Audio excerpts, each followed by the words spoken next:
Assalamualaikum warahmatullahi wabarakatuh.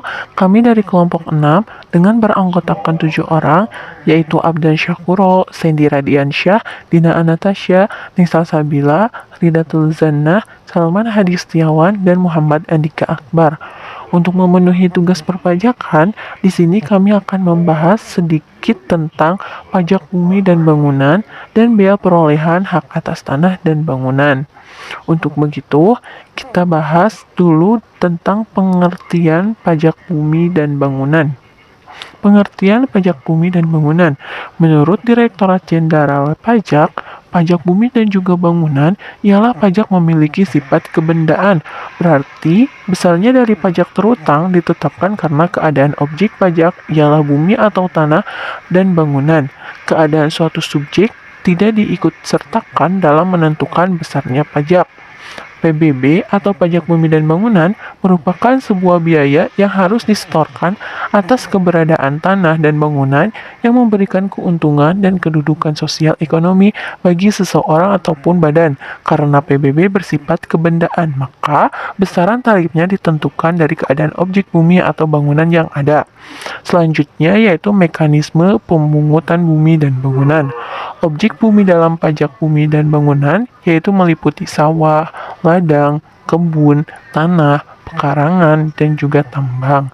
Sedangkan untuk objek bangunan dalam pajak bumi dan bangunan meliputi rumah tinggal, bangunan usaha, gedung bertingkat, pusat perbelanjaan, pagar mewah, kolam renang, dan juga jalan tol. Nah, untuk selanjutnya yaitu objek bumi dan bangunan yang tidak masuk ke dalam objek pajak bumi dan bangunan atau PBB dapat dikelompokkan berdasarkan penggunaannya. Yang pertama, dipergunakan untuk kepentingan umum dan tidak memperoleh keuntungan. Yang kedua, dipergunakan untuk menjaga flora dan juga fauna.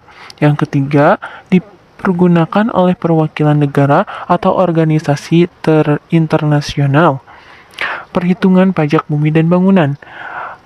Perhitungan pajak bumi dan bangunan ada 3 tahap, diantaranya yaitu pertama, menentukan nilai jual objek pajak atau disingkat dengan NJOP. Yang kedua, menentukan nilai jual kena pajak atau yang disingkat dengan NJKP. Yang ketiga, menghitung pajak bumi dan bangunan atau disingkat dengan PBB. Tahap pertama yaitu menentukan nilai jual objek pajak atau NJOP. Sebelum menghitung berapa besarnya pajak bumi dan bangunan atau PBB yang harus dibayarkan, maka langkah pertama harus mengetahui terlebih dulu harga dari tanah dan bangunan tersebut. Tahap yang kedua, menentukan nilai jual kena pajak atau NJKP. Ketentuan persentase dari nilai jual kena pajak atau NJKP yang telah ditetapkan pemerintah berdasarkan keputusan Menteri Keuangan Nomor 201 KMK 04 2000 tentang penyesuaian besarnya nilai jual objek pajak tidak kena pajak sebagai dasar perhitungan pajak bumi dan bangunan.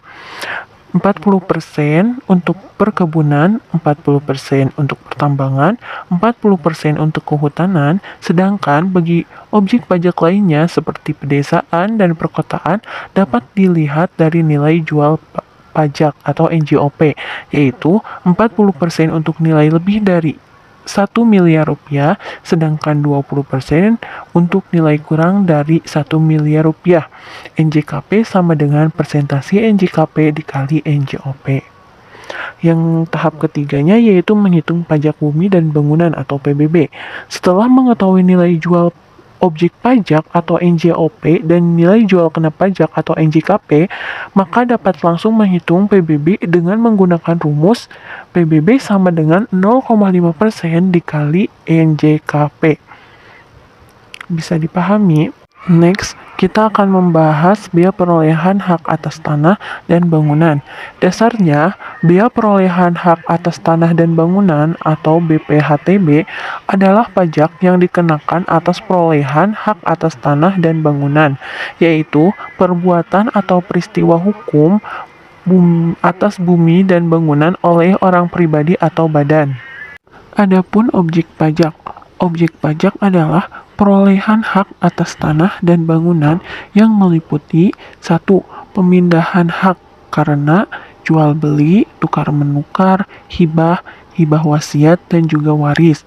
Yang kedua, pemberian hak baru karena kelanjutan pelepasan hak, dan yang kedua, di luar pelepasan hak.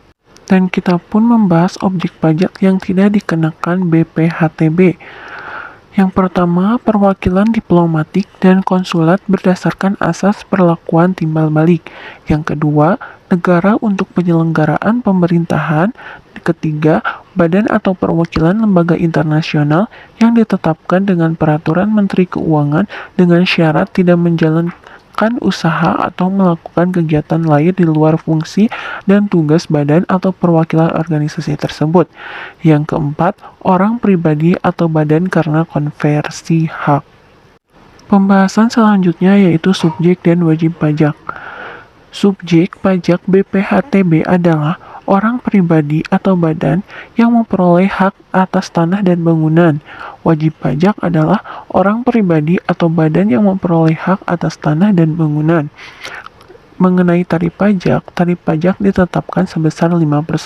Besarnya pokok BPHTB yang terutang sama dengan tarif dasar pengenaan BPHTB dikurangi NPOTKP. Mungkin sekian yang dapat disampaikan. Untuk kesimpulannya yaitu objek dan subjek pajak bumi dan bangunan merupakan penerimaan terbesar untuk pendapatan daerah masing-masing. Karena itu sangat penting untuk Dinas Pengelolaan Keuangan dan Aset Daerah Kota untuk mengetahui siapa yang menjadi objek dan subjek pajak. Pihak Dinas Pengelolaan Keuangan dan Aset Daerah bisa menentukan langsung siapa yang menjadi objek dan subjek pajak, yaitu selama ada orang atau kuasa yang mendapatkan manfaat dari bumi dan bangunan, maka dia dapat dikenakan pajak bumi dan bangunan. Sekian, billahi taufiq wal hidayah. Wassalamualaikum warahmatullahi wabarakatuh.